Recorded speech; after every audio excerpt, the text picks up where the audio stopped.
ICC champions trophy 2025లో Bharat తమ జైత్రయాత్రను కొనసాగిస్తుంది. ఆదివారం దాయాది పాకిస్తాన్తో జరిగిన కీలక మ్యాచ్లో టీమిండియా 6 వికెట్ల తేడాతో గెలుపు పొందింది. అయితే ఈ మ్యాచ్లో పాక్ గెలుస్తుందని జోస్యం చెప్పిన ఐఐటీ బాబా అలియాస్ అభయ్ సింగ్ పై నెటిజన్లు మండిపడుతున్నారు. ఐఐటీ బాబా ఎక్కడా అంటూ ప్రశ్నిస్తున్నారు.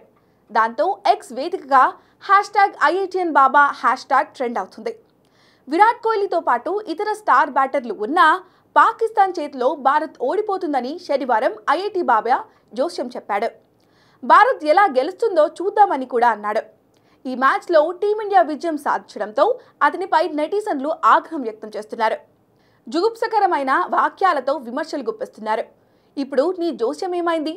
కింగ్ విరాట్ కోహ్లీ ముందు జోస్యాలు పనిచేయవు అని కమెంట్ చేస్తున్నారు. జ్యోతిష్యం చెప్పడం మానేయాలని కూడా హితువు పలుకుతున్నారు. పబ్లిసిటీ కోసమే ఐఐటీ బాబా భారత్ ఓడిపోతుందని చెప్పడాన్ని మరికొందరు అభిప్రాయపడుతున్నారు. కాగా మహాకుంభమేళలో ఈ అభయ్ సింగ్ ఓ జాతీయ ఛానల్కు ఇంటర్వ్యూ ఇచ్చి అందరి దృష్టిని ఆకర్షించాడు.